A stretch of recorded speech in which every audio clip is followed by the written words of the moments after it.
C'est le retour des entrevues organisées en collaboration avec le Conseil régional de l'environnement de Montréal. Donc, tous les vendredis de cet automne, nous vous présenterons une entrevue avec une personne du Conseil régional de l'environnement sur un sujet d'actualité ou, comme aujourd'hui, avec une personne qui nous a été recommandée par le Conseil régional de l'environnement. J'ai donc le plaisir de recevoir en studio le coordonnateur aux communications et marketing pour l'entreprise Réseau de covoiturage, François Girard-Boudreau. Bonjour. Bonjour, Francis Girard. Francis Girard-Boudreau. Donc, pour commencer, qu'est-ce que vous faites au réseau de covoiturage? En fait, nous, on est une entreprise qui est spécialisée dans la mise en place d'outils pour la mise en place de programmes de covoiturage au sein des entreprises, des municipalités et des institutions scolaires.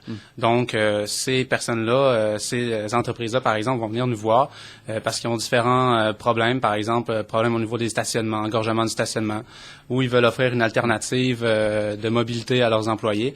Et puis, nous, on a développé un outil. Alors, c'est un outil qui est accessible sur le web en tout temps, donc www.covoiturage.ca. Et qui est gratuit à n'importe qui. Peut utiliser cet outil-là qui les met en connexion avec différentes personnes qui font du covoiturage. Exactement. Donc, nous, le modèle qu'on a décidé depuis le début, premièrement, au niveau des usagers, ben c'est en fait de leur offrir le beurre et l'argent du beurre. Donc, pour eux, les usagers, c'est toujours gratuit. Donc, ils peuvent aller sur le site. Il n'y a pas besoin d'être membre d'un de nos partenaires. Ils peuvent utiliser en tout temps. Et puis, c'est en fait leur employeur ou leur université, par exemple, qui va adhérer au programme pour pouvoir aussi leur offrir.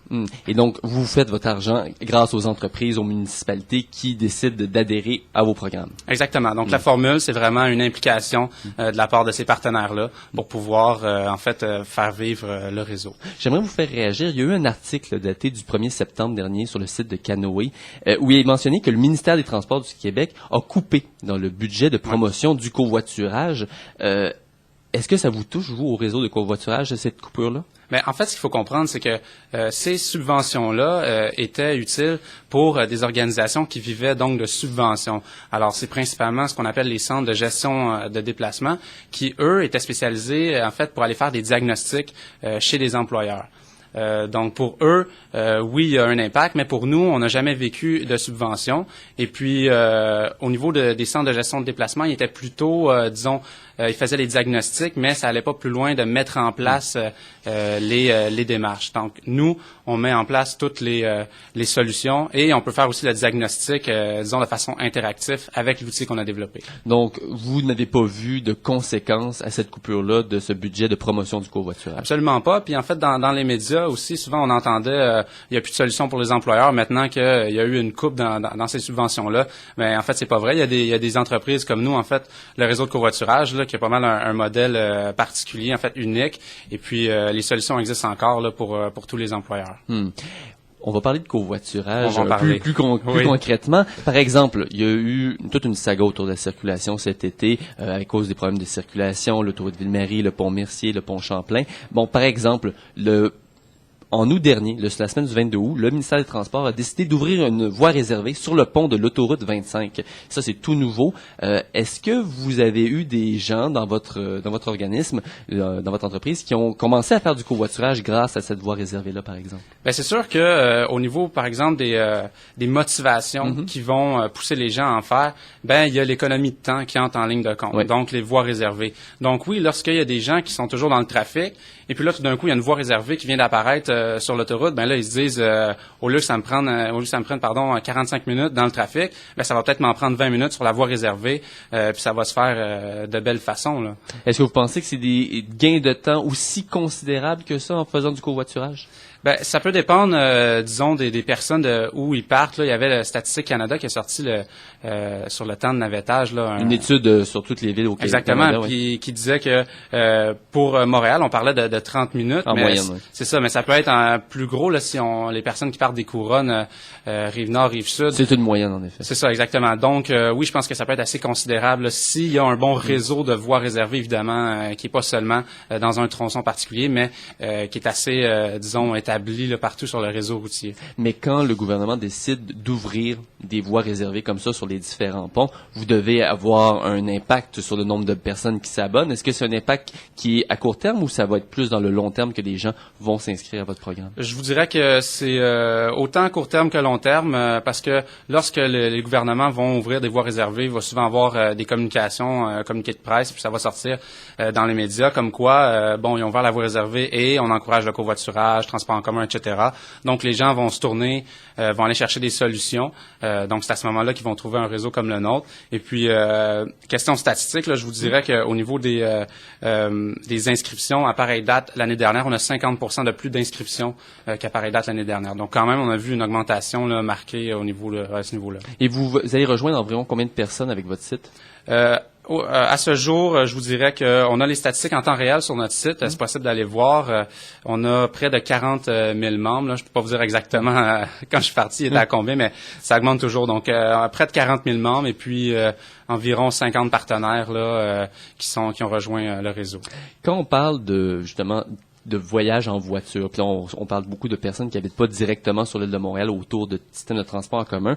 Il y a eu les conseillers en ressources humaines qui ont fait une grosse étude, ils se sont rendus compte que les employeurs ont de la difficulté à recruter des employés. Exactement. Parce que dans le voyagement, on parlait de stress, de fatigue, d'irritabilité.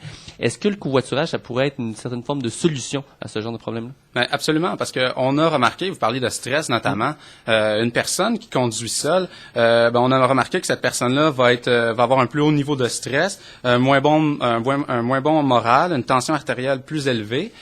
Puis au niveau des employeurs, ben c'est sûr que, par exemple, au niveau de recrutement, si je suis un employeur qui est mal situé, mal desservi pour ce qui est des transports en commun, ben une personne qui n'a pas d'automobile, même si c'est le meilleur candidat, peut-être qu'il va falloir qu'elle se désiste, cette personne-là. Donc, à ce niveau-là, c'est sûr qu'on augmente de beaucoup la mobilité des employés. Le taux d'absentéisme aussi, c'est quelque chose qu'il faut pas oublier, parce que si on a des engagements avec un ou deux collègues, on va peut-être être moins tenté, là, disons, de prendre une journée de congé pour aller célébrer le soleil. Là, depuis le début, le covoiturage, tout est beau, tout est parfait, mais c'est pas tout le monde qui peut faire du covoiturage. Il y a quand même par exemple, les personnes aux horaires atypiques.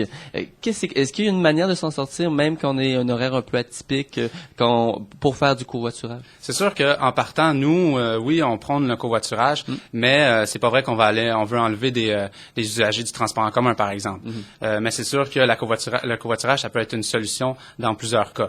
Maintenant, pour ce qui est des obstacles à faire le covoiturage, en fait, avec notre outil, c'est possible de mettre des trajets pour chaque jour, pour chaque horaire. Donc, on peut dire, par exemple, pour l'Université Laval, qui est partenaire. Donc, ces étudiants-là, évidemment, les étudiants, ils ont des horaires atypiques. Donc, le lundi, je pars à 9 heures. Le mardi, je pars à midi, par exemple. Donc, c'est possible de raffiner vraiment le trajet à ce niveau-là. Est-ce que c'est possible aussi, par exemple, de juste faire l'aller et ne pas faire le retour avec la même personne? Absolument. En fait, lorsqu'on va entrer un trajet sur l'outil, il va vraiment diviser en deux segments. Donc, l'aller et le retour pour trouver des partenaires. Ça peut être la même personne, mais ça peut être deux personnes différentes. Puis au niveau de la flexibilité là qu'on parlait tantôt, il y a une mesure qu'on suggère souvent aux partenaires, qui est le retour garanti.